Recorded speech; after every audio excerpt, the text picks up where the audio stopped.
For truly in this city there were gathered together against your holy servant Jesus, whom you anointed, both Herod and Pontius Pilate, along with the Gentiles and the peoples of Israel, to do whatever your hand and your plan had predestined to take place.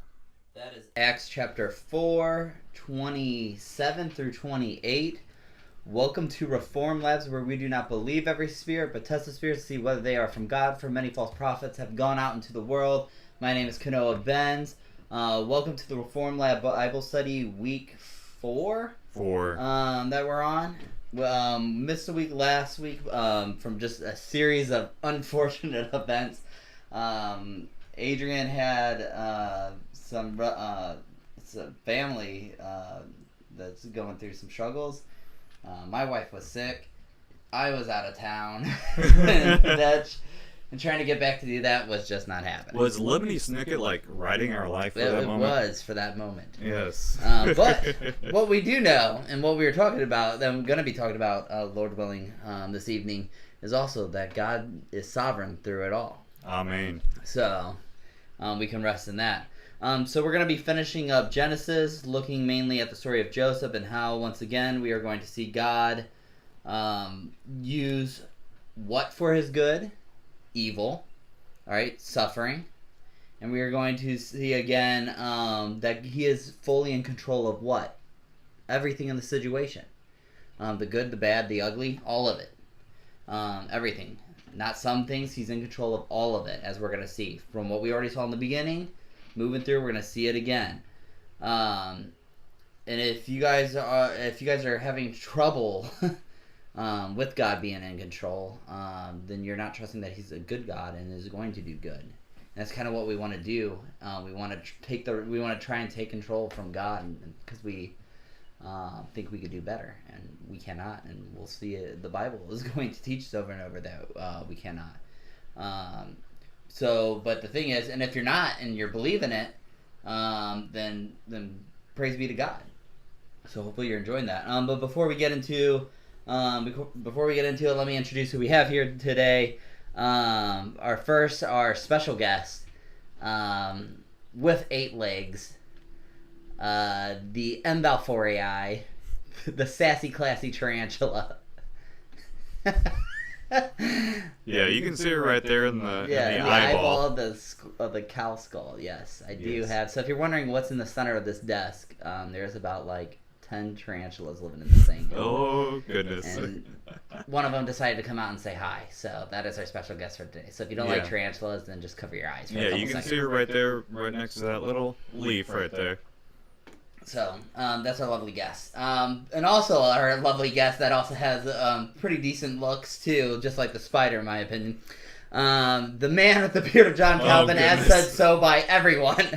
The captain, Adrian Cookson. Howdy, howdy, howdy. Adrian, how are you doing? Sounding a little echoey. Are we? Yeah, apparently you are sounding kind of echoey in the mic. So. Oh, dang. Yes, so everybody's hearing you say "oh dang" twice. Hey! If it's echoey, then they'll be able to hear twice. I'm doing better than I deserve. There you go. Amen, amen. Amen.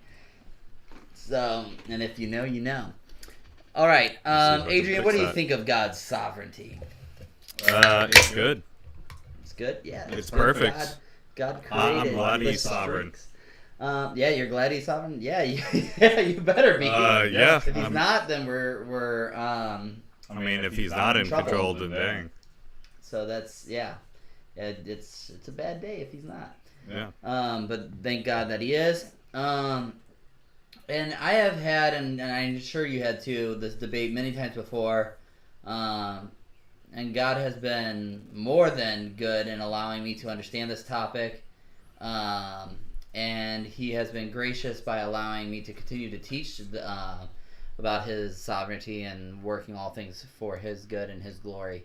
So let's get into it. I mean, because this is kind of this kind of topic normally people don't like. I mean, and what we're going to see here, it's you can't argue it, especially if you literally read the Bible almost cover to cover in a chronological order. You're going to see um, God's hand through it all. So it's, you just heard the beginning verse. It's God's plan. He brought them all together. But let's get to it. Okay, let's do a flashback on what happened before, because we're going to be looking at the life, the story of Joseph. But before that, let's take a look again, because we missed some things when talking about Abraham, not Adrian. So Genesis chapter 15. Genesis chapter 15, 13 through 16. Okay, Genesis chapter 15, 13 through 16. Then the Lord said to Abram, know for certain that your offspring will be sojourners in a land that is not theirs, and will be servants there. And they will be afflicted for 400 years. But I will bring judgment on the nation that they serve, and afterward they shall come out with great possessions. As for you, you shall go to your fathers in peace. You shall be buried in a good old age. And they shall come back here in the 4th generation, for the iniquity of the Amorites is not yet complete. Okay. So to start a covenant, this is what God does. To start a covenant, He goes, here's how we're going to start this thing: 400 years of suffering. That's how we're starting this, Abram. Your ancestors are going 400 years of suffering. All right. Think about that. Most people are only living 80 years, average plus. So that means most of them, that's like 3 generations, are going to literally live and suffer in Egypt. That's the start of this covenant. And then for those who sit there and go, why? Well, verse 16. For the iniquity of the Amorites is not yet complete. Mm-hmm. So 400 years of the Amorites' sin. Okay, that's what iniquity means. It means, sin, to build up. So God says, we're going to wait. This is what people don't understand when they're talking about God being God's sovereign and allowing things. They're like, and they want to try and push the whole free will thing. Yeah, God is literally building them up to do what? Well, to destroy them, as we're going to see. So 400 years. Okay, that's what God said. Hey, we're gonna do this. We're gonna send them 400 years of suffering. Real quick on that. This is. Go ahead. End times. So do you think that after hearing this, they were all mill or post mill? They were dispensational at this point.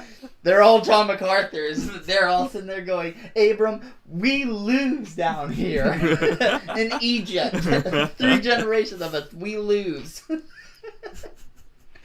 Yes. So, yeah, I don't know what to say to that. Your eschatology. That's fantastic. 400 years before the wrath of God comes in, He brings His judgment on them by the brutal massacres of Joshua. So remember, America is almost 250 years old. Something about that.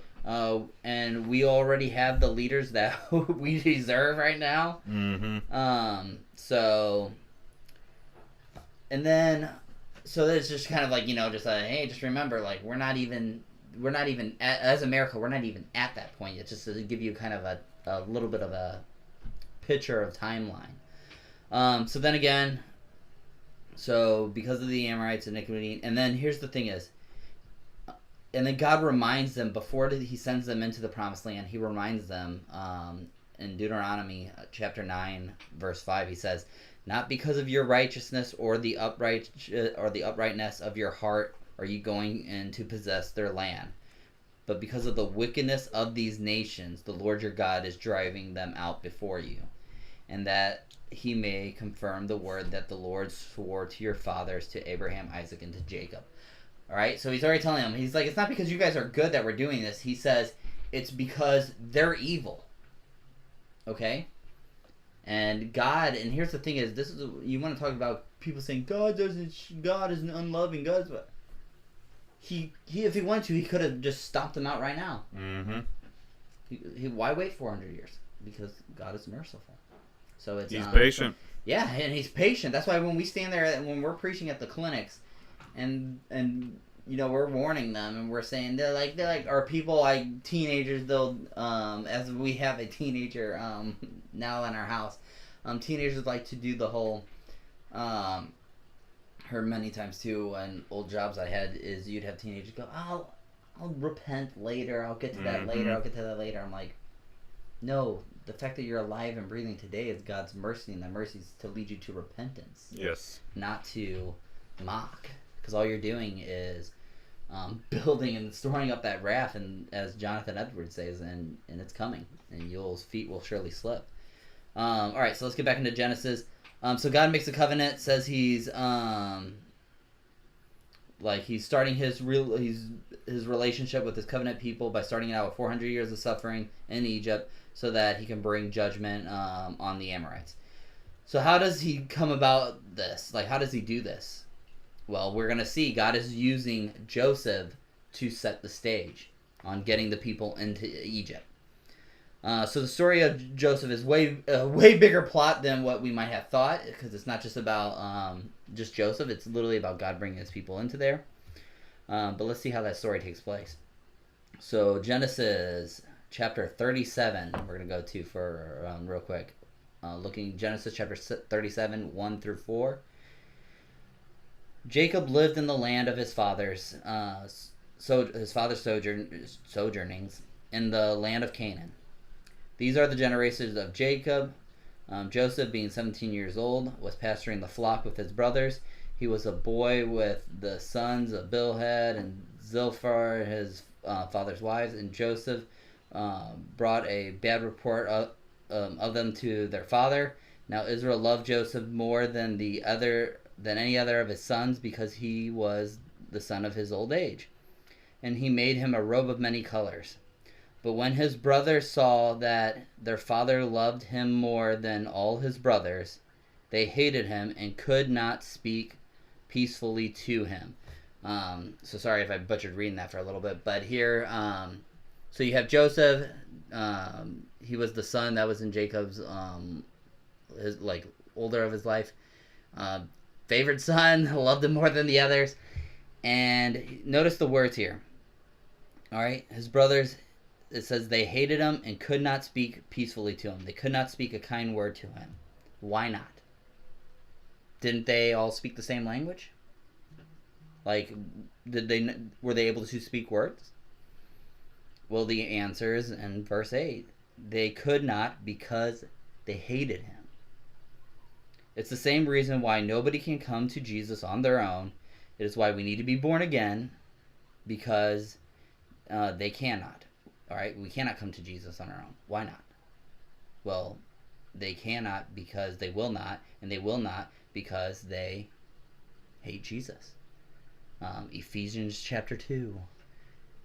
It tells us that we are all children of wrath, children of following the Satan. And so why can't somebody just choose, just like because we make choices, right? So why can't somebody choose to follow Jesus apart from the working of the Spirit and bringing them to life? It's because ultimately, as we learned if you haven't seen the first week, go back to the first week, the fall of humanity, is we hate God. So it's and that's throughout. You'll watch the first week again, and with that it goes into explaining that. So we're going to learn about, and we're going to learn about that more as we go on, because you're going to see it come up time and time again. So let's get back with the story. Then he dreamed another dream and told it to his brothers, and said, "Behold, I have dreamed another dream. Behold, the sun, the moon, and even the stars were bowing down to me." Okay? So Joseph then had a dream about his brothers, okay, bowing down to him. And then because of their hatred, what do we see? We see in verses, so we're still in chapter 37, we're going to see in verses 18 through 20. So because of their hatred, they plan to kill him. Okay? So it says in 18, they saw him from afar, and before he came near to them, they conspired against him to kill him. They said to one another, "Here comes this dreamer. Come now, let us kill him and throw him into one of the pits.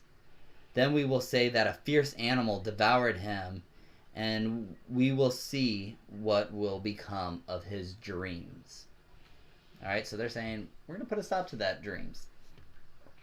So keep that verse 20 in mind, because we're going to come back to that. So in Genesis chapter 37, verse 21, Reuben steps in to save him. But when Reuben heard it, he rescued him out of their hands, saying, let's not take his life. He's like, that's, once again, you're seeing God's grace on this.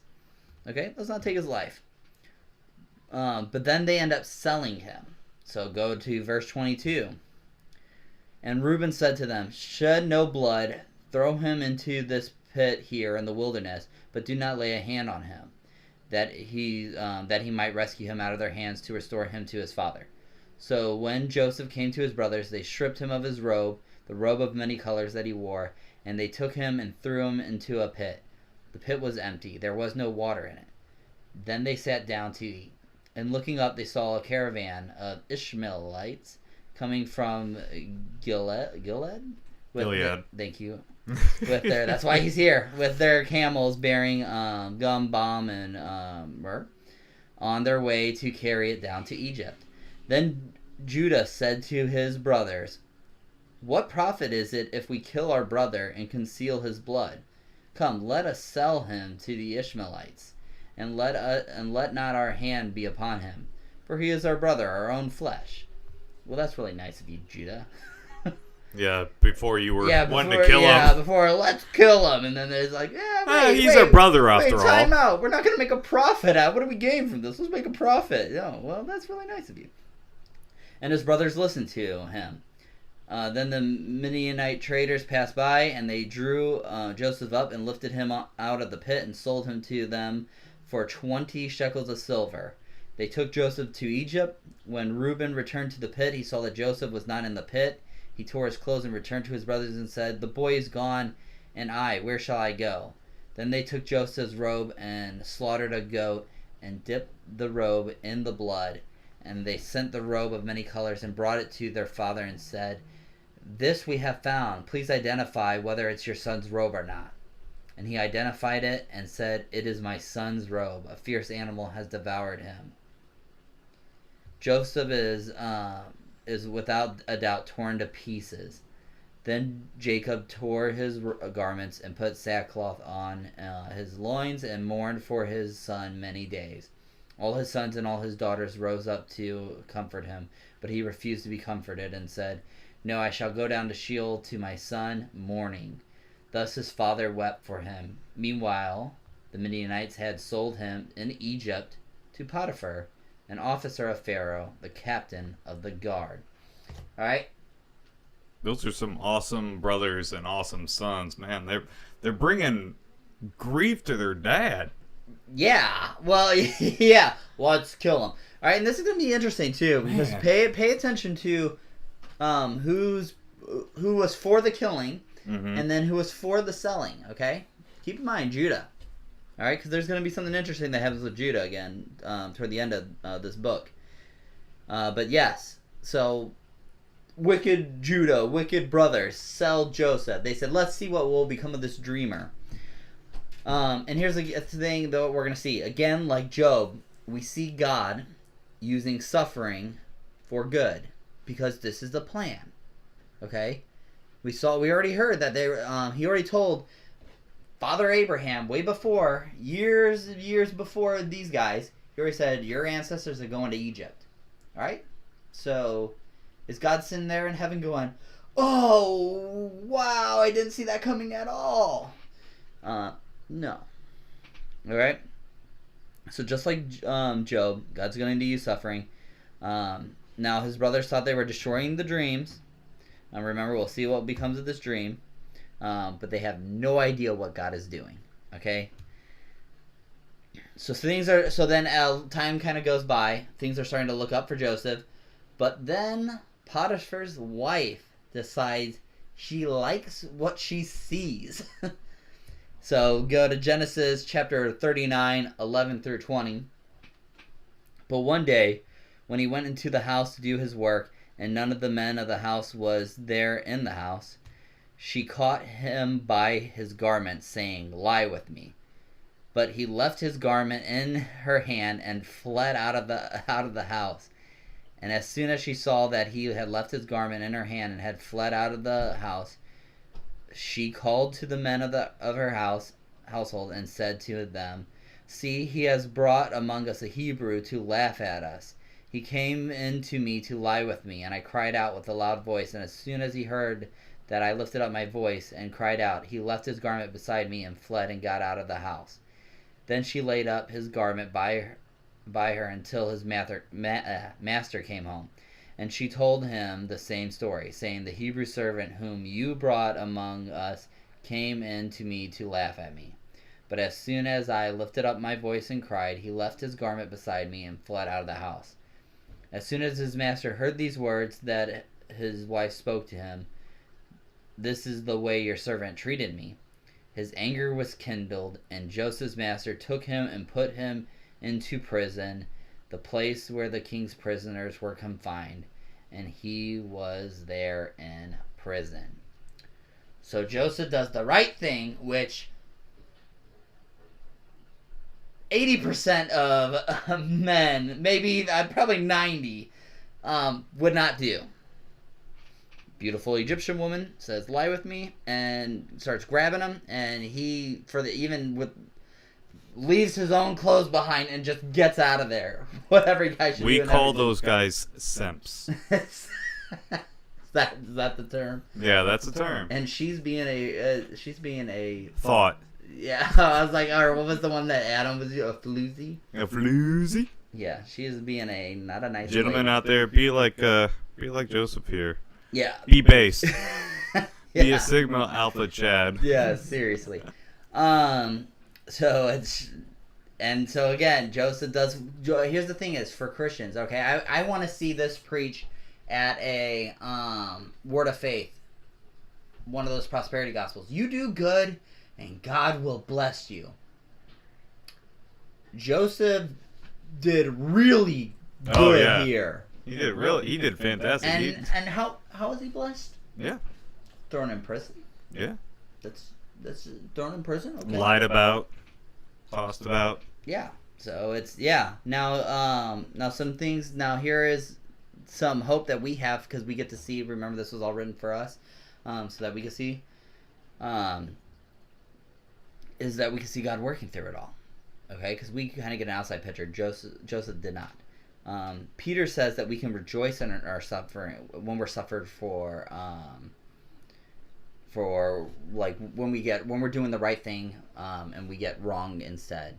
Peter says that we can rejoice for that. So he says in 1 Peter chapter 3 verse 16 through 17, having a good conscience, so that when you are slandered, so when somebody lies about you, says falsely about you, those who revile your good behavior in Christ may be put to shame. For it is better to suffer for doing good, if that should be God's will, than for doing evil. Because if you're doing evil and you get evil, then yeah. Yeah, you're getting your just reward at that point. Right. Now, but here's what's interesting. But if you're doing good and you're getting attacked for doing good, so you're getting attacked without cause in there. He says it's better to do that if God allows that, then you are to rejoice and trust God.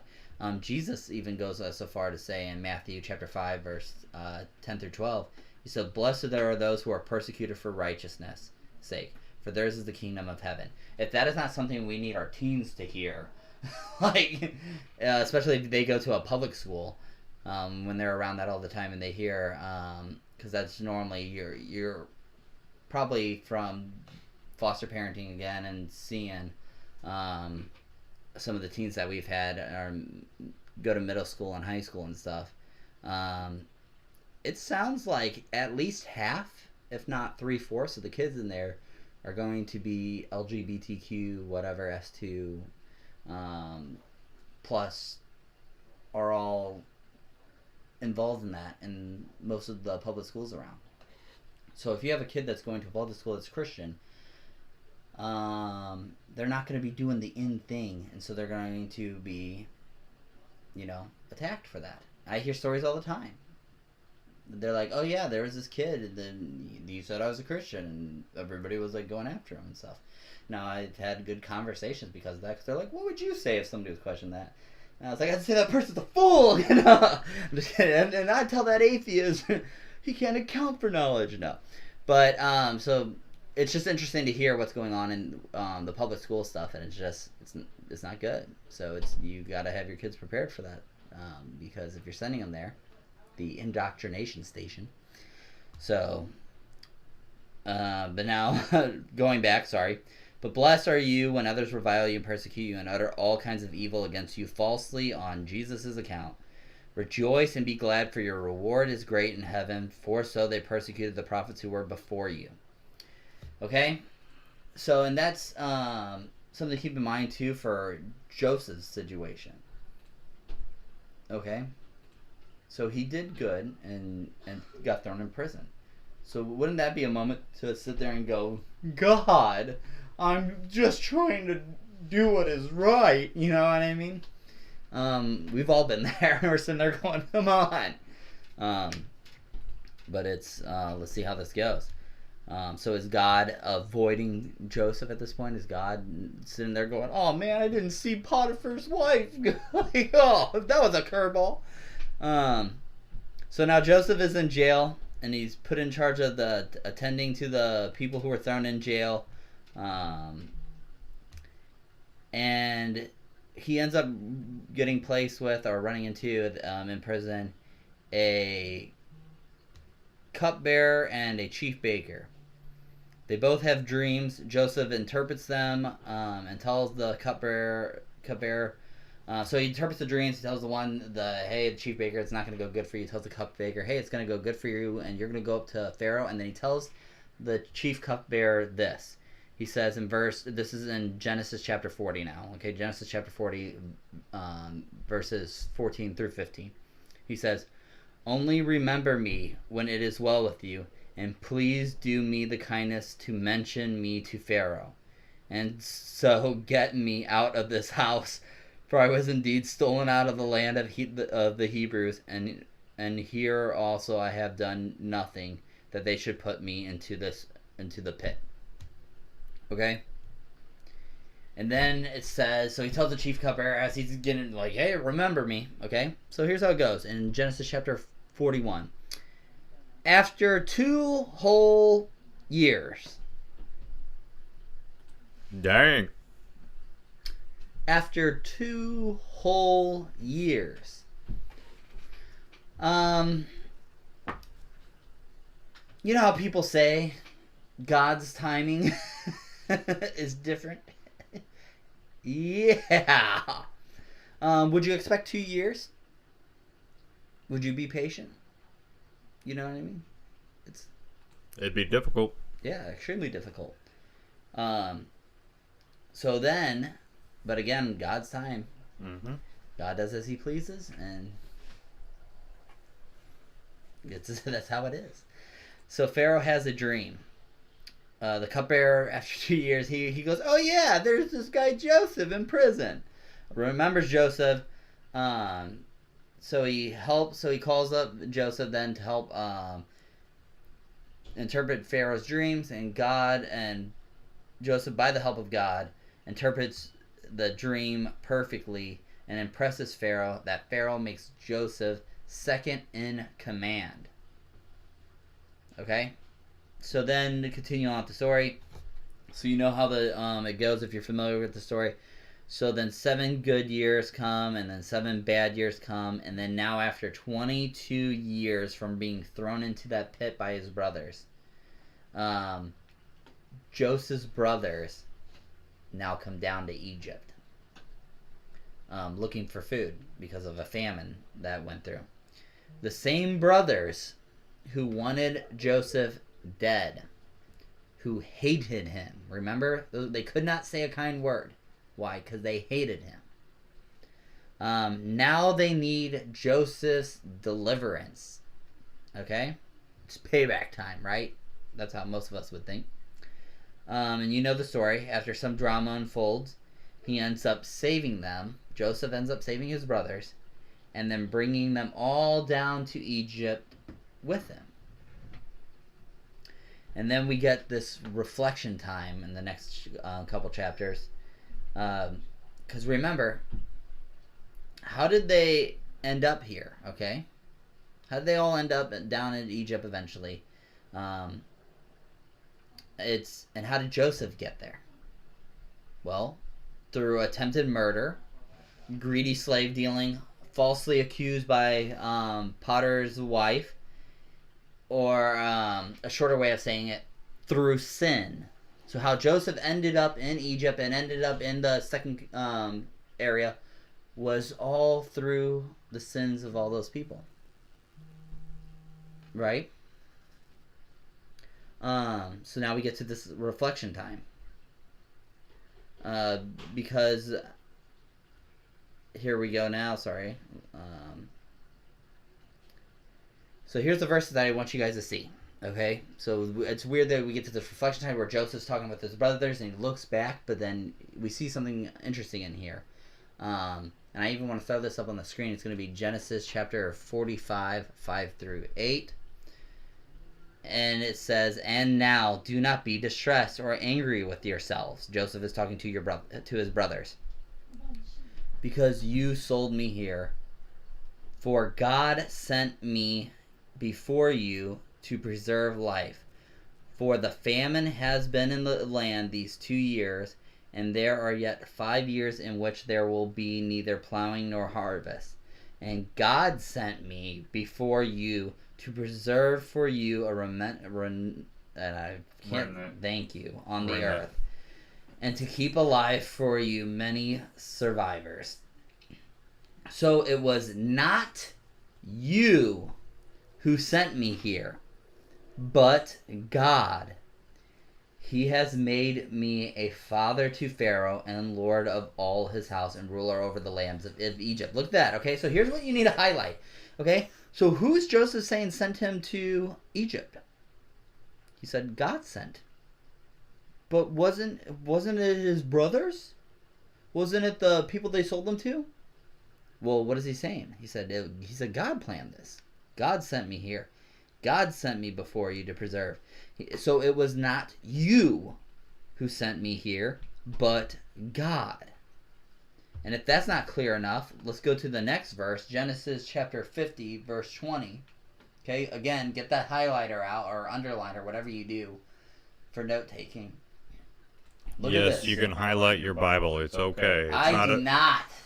I literally have a special Bible just for highlighting and a Bible that I use for show. Yeah. You can be like Canoa and do that, but I'm a collector. It's not blasphemy. It's all right. Now here we go. Look at this. "As for you, you meant evil against me, but God meant it for good, to bring it about that many people should be kept alive as they are today." What? All right, and this should be very clear. Okay? Because some people try to say, no, God doesn't do that. He does this, he does this. No. What does it say? It says, "As for you, you meant evil against me, but God meant it." What is the it?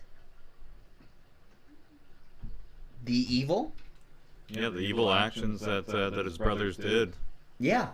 God meant the evil for good. There is no such thing as purposeless evil. Yeah, we are, and with that atheist worldview, if you try to hold to if you try to hold to a world without God, then you get meaninglessness. Mm-hmm. You can't say anything is wrong. You get wronged. There's nothing wrong with that. Yeah, you can't justify it. There's no wrong. Yeah, moral grief. Seriously. So it's and we all know here, and I hear people try to work around it, but we all know that the word "it" that he's talking about, the "it" is the evil. There's no going around it. So who is Joseph is saying sent everything in place, got everything in place? He said God. The hatred for his that Joseph's brothers had toward Joseph, the selling of the Joseph to the the people that took him down to Egypt. Potiphar's wife, him getting thrown into prison, stuck there for 2 years. God meant it for good. And in case you're still going, well, that doesn't mean.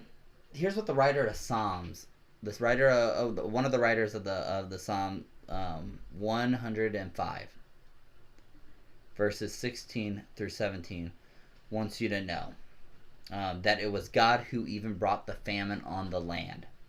Okay, look at this. When he summoned a famine on the land and broke all the supply of bread. This is Psalm 105, verses 16 through 17.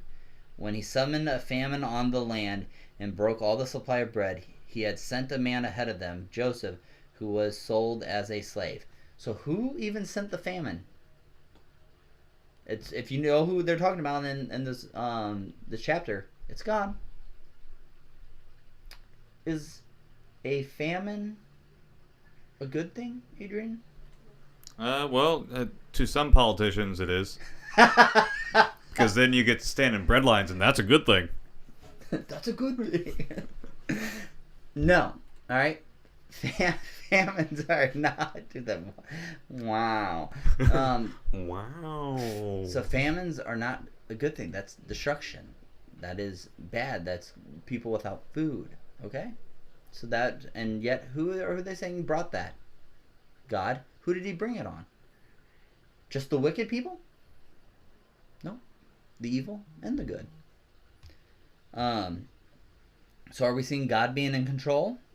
It's all over the Bible, and you can try, but you're not, if you to read, you're not getting around it. Again, we have Jeremiah 27, because I'm going to push this, okay? We have Jeremiah chapter 27, verses 6. If we have, no, we don't have that one up there, that's fine.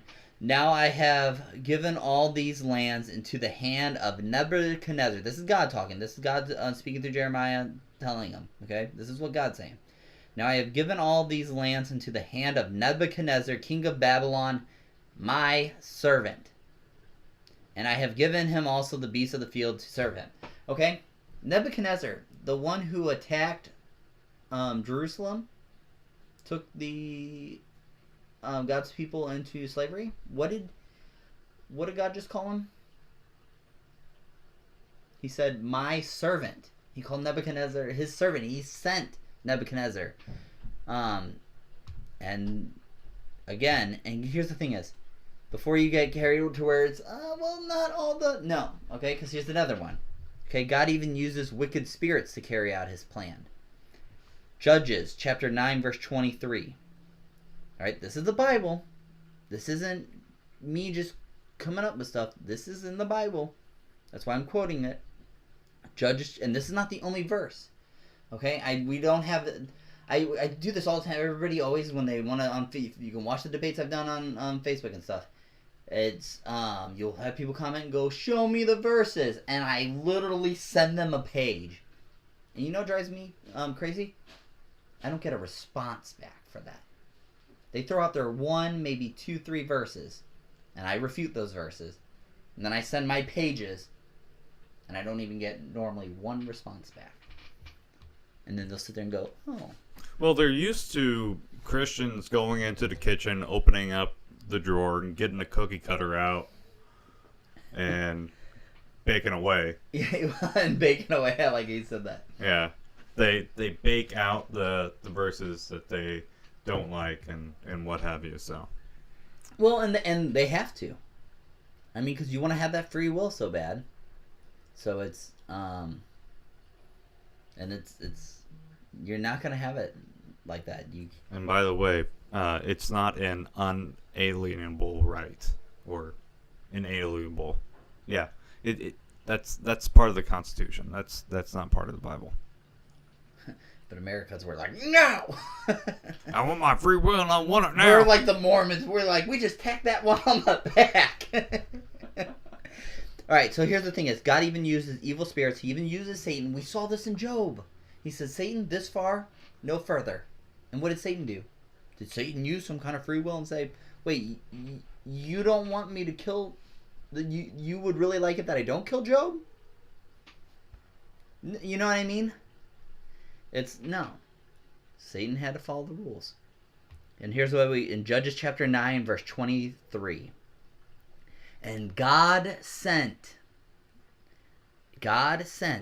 an evil spirit between Amalek and the leaders of Shilham and all the Jewish crazy names that I can never say to save my life. Start getting into Pentecostal mode with those names. Shabalaba, yeah. And the leaders, dealt treacherously with Amalek. Okay, so we notice the thing here. Besides me butchering the names, you can go back and read them correctly, and you could write in the comments of how I'm bad at reading names. I blame the Hawaiians. So it says God sent. You can't get around that part. God sent. What? What did he send? An evil spirit. You'll see later on, if you in Chronicles, you'll have Satan come up and he'll say, God will say, who's gonna go before us to deal with this? And you'll see Satan come up and say, I'll do it. And then God says, what are you gonna do? And he goes, I'm gonna be a lying spirit. Okay, this is in Chronicles. And God goes, go ahead. God will use that. Okay. Because God is sovereign and he works all things for good. And we saw what happened with Job. Now let's look at, and here's the thing. Here's the other thing is, if you don't want a sovereign God, then you don't get the cross.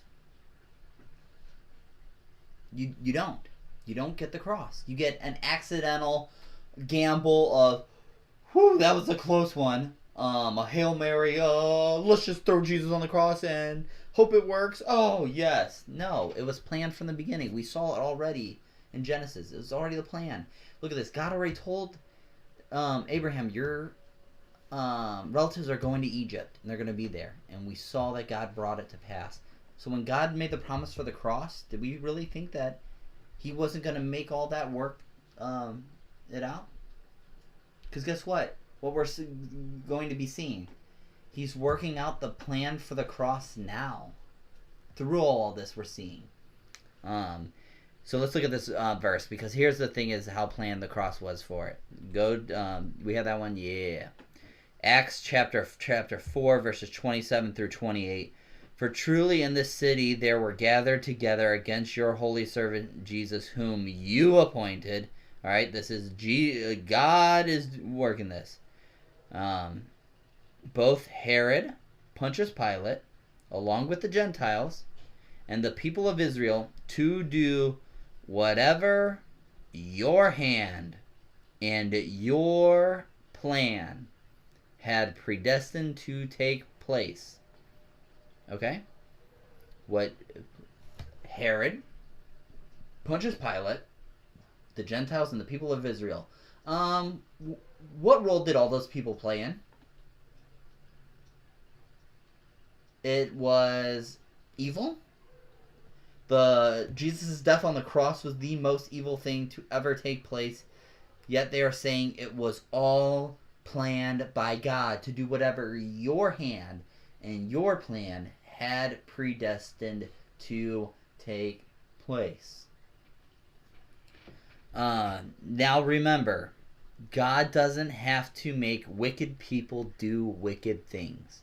Okay, because that's the next people. That's the next thing is the straw man that they try to create is, oh, so little Susie wanted to be good, but God made Susie. No.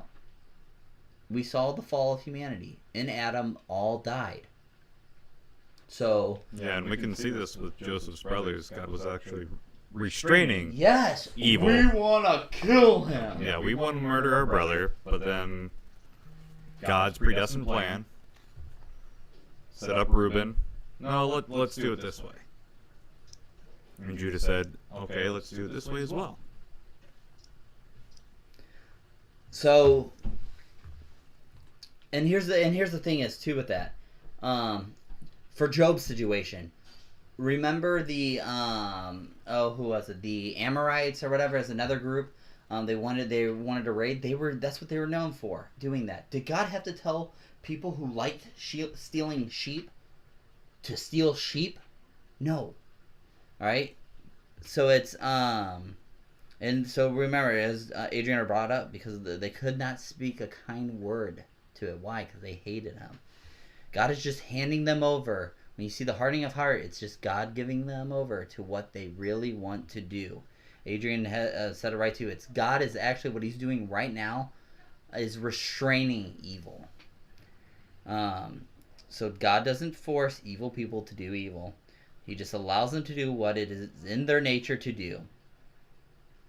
Keep in mind, Joseph's brothers thought they were stopping the dreams. Because remember, they said, "Let's see what will become of his." You said we're gonna bow to you. Let's see what will become of these dreams. Satan thought he was gonna prove God wrong with Job. All right, Nebuchadnezzar really didn't see himself as God's servant. He didn't sit there as he's attacking Jerusalem, going, "I am doing the will of God. Praise be to God that I take down Jerusalem." No. I think that's how he actually sounded too, Yeah, with that specific accent the too. English, yeah. And all the people who were calling out for Jesus to be crucified really thought they were putting an end to Jesus. They didn't think, we need to crucify him because he will save our... No. They were trying to stop it. And all the people who were... all the people were calling that... You get that situation. You get the Genesis chapter 50 verse 20. You get that. You meant it for evil, but God meant the evil for good. They meant it for evil. Killed the dreamer, but God meant it for good. Save the killers. Okay, that's what's crazy. Is who did God end up saving in the end too? You have these people who are doing wicked saying, we want to kill Joseph. Joseph was being righteous. And yet, what does God do? He saves the killers, the ones who wanted to murder him, the ones who were to do evil. Check this out. Genesis chapter 49, 8 through 10. Judah, okay, your brother shall praise you. All right, now here's what's crazy. Remember what I said, there's a hint of this always there's in the Bible as it's going on, leading up to the New Testament, there's this whisper of Jesus is coming. Jesus is coming. Here it is here. Judah, your brother shall praise you. Your hand shall be on the neck of your enemies. Your father's sons shall bow down before you. Judah is a lion's cub. From the prey, my son, you have gone up. He stooped down. He crouched as a lion and as a lioness. Who dares rouse him? The scepter shall not depart from Judah, nor the ruler's staff from between his feet, until tribute comes to him, and to him shall be the obedience of the peoples. Post-mill. All right, this is awesome. Post-mill plug. Yeah, the post-mill plug. This is awesome. All right, because Joseph had the dreams about them bowing down to him, and then but watch what was said about Judah. The scepter shall not leave, and here's the interesting thing. What line does Jesus come from? Adrian, do you know? Which tribe does Jesus come from? I can take a little gander. Judah, not Joseph. This is what's crazy. Okay, watch this. Revelations 5 verse 5. You get that echo on there. And one of the elders said to me, "Weep no more. Behold, the Lion of the tribe of Judah, the Root of David, has conquered, so that he can open the scroll and its 7 seals." This is why God saved the killer, the one who wanted to kill Joseph, the line of Judah. Okay, this is what is incredible. You would think righteous Joseph is what God would use to promote his line.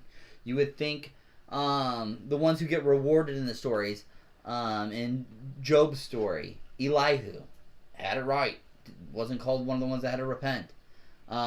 You would think the other people in the story would, but no.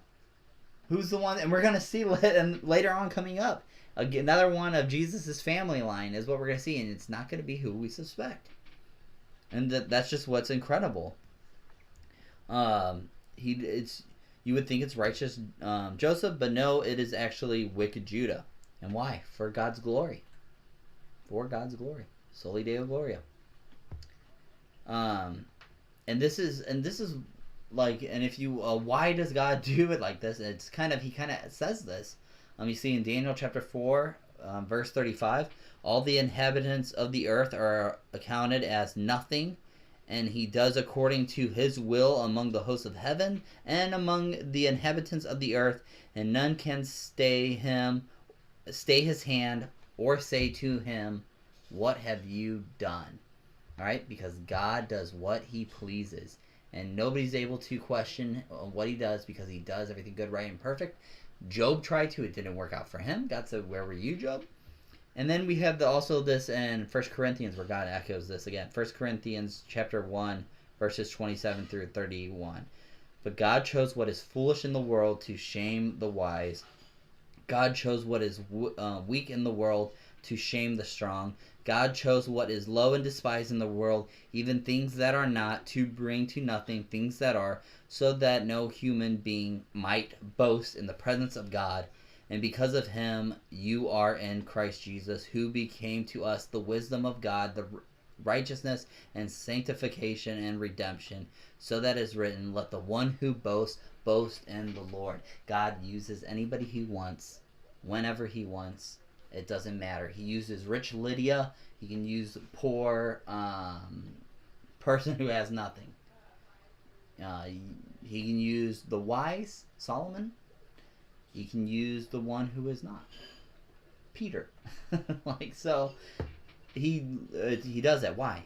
Nobody can boast. Nobody can say, it was because I was the weakest. That's why I was perfect for that job. No, because he used Paul, who also was really wise, and he knew the Torah and stuff really well. Pharisee. He used him, but he also uses fishermen. So it doesn't. So nobody can say to him. Nobody can boast. Nobody can say it's something in of himself, but let our boasting be in the Lord, who our God is in the heavens, and he does all that he pleases. Nothing else to say to that. So that is, and that's our closing for Genesis. And if we don't have any questions, real quick, because I want to be like, but wait, there's more, or coming up next week. Don't forget about the promise that Abraham was given by God. His ancestors are going to Egypt, so we're going to be definitely seeing that coming up.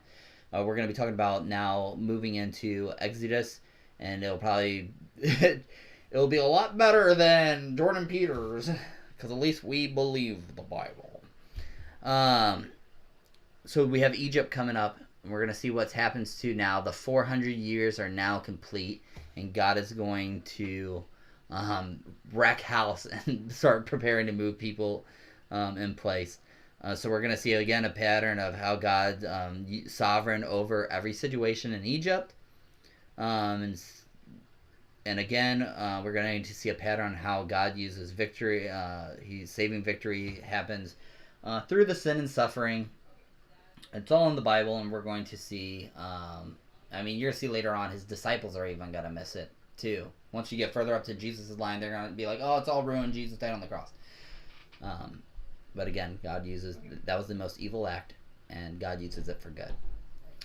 If there's any questions or anything No, we got some shy people out there. We got some people that are popping in and out, but I see. Our regulars. I appreciate you guys. Thank you guys so much. I'll let Adrian take over and tell us where you can find us. But I just want to say thank you guys so much for helping us, supporting us. This is actually, Lord willing, the last time you'll hear us on these the cheap mics. But I'm glad we had something to work off with instead of just using a computer mic. God has blessed. So yes. So thank you to God for using you guys for helping us to get. We actually have some really awesome mics coming in. Lord willing, we will be able to use them next week. We are super excited about that. We got the mixer because I guess you guys got tired of us sounding like bad through the mics. So praise God, we got that coming, so we're excited about that. Adrian, go ahead and tell people how they can support us. Obviously, you guys can just reach out to us. And if you guys have any questions, I'm sorry before I get to Adrian, if you guys have any questions, feel free to send us a message. If you message us privately, we won't say who it's from if you want to keep it anonymous. You have to message us privately. If you comment on anything that's public, that's fair game, so we will say your name. Yes. That's kind of shouldn't have to go without being said, but just in case. And then book recommendations for you guys is if you want to know more on Reformed theology, R.C. Sproul, What is Reformed Theology? That is a great book. People always ask study Bibles. I found these study Bibles really helpful. There's other ones that you could use, but I really like, my favorite is probably the ESV Study Bible. They did a really good job. Secondly, I do like the Reformation Study Bible. Oh, is that the Ligonier one? Yes. Yeah. And then also we have, this is an easier one that's going to give you kind of basics of startup for God's sovereignty. If you want to get into a more in-depth, and because people call us whitest because we recommend James White book all the time, we'll take it. If it's a good book, it's a good book. Give credit to where credit is due. You know what I mean? If you want a more, I mean, it's a pretty thick book. All right. So I will say the other ones are easier to read. Mm-hmm. But well, R.C. Sproul, even in his writings, he can be kind of dry. Yeah, but he wasn't in that one. That one was I really like that one. This one was good too because I do like the debate aspect of it. And it's James White. So also R.C. Sproul, he has a YouTube on the Ligonier channel. There's a playlist that right. pretty much verbatim. Yeah. So he'll read it. So for those of you who do not like to read, check out Ligonier's YouTube. I know Adam and a couple other people, Johnny and Ethan Dan the Man, they might all have recommendations too. So if you guys want to throw that in the comments, if you guys know good books on God's sovereignty and Drawn by Calvinism and stuff, comment that down. If you don't like what we said, I'll let Adrian tell you what to do anyways. So go ahead, Adrian, tell them where they can find us. All right, so my turn.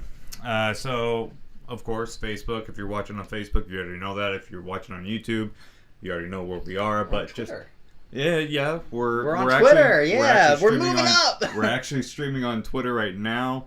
I don't know if you can comment on the Twitters, but on the Twitters. On the Twitters. On the Twitters. Anyway, so Reformed Labs, just search us up on all the platforms: Facebook, YouTube, Twitch, TikTok, Twitter. We'll be working on an Instagram. Yes.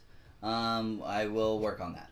Okay. So we're working on getting an Instagram up too. We just want to get that out there wherever we can. Yeah, working on an Instagram. We are on Patreon as well. If you'd like to hit us up there. If you want to support us that way. If not, you can just get a hold of us. I mean, if you want to slide us a little bit of cash on the table, that's fine too. I don't know if you're going to promote that, but we'll take it.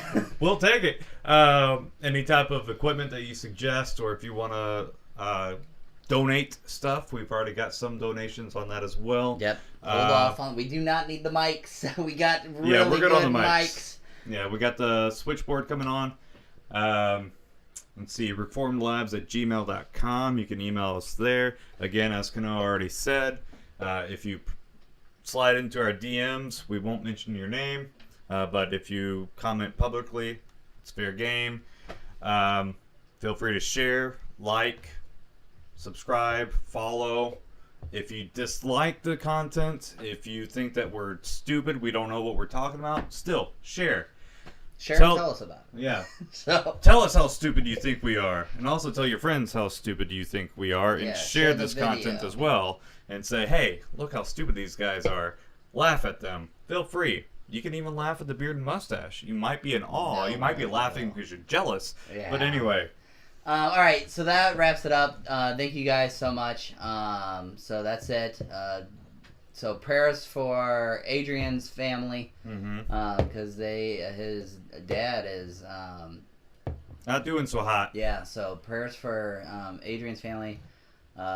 Prayers for my family with everything going on that. And we appreciate you guys so much.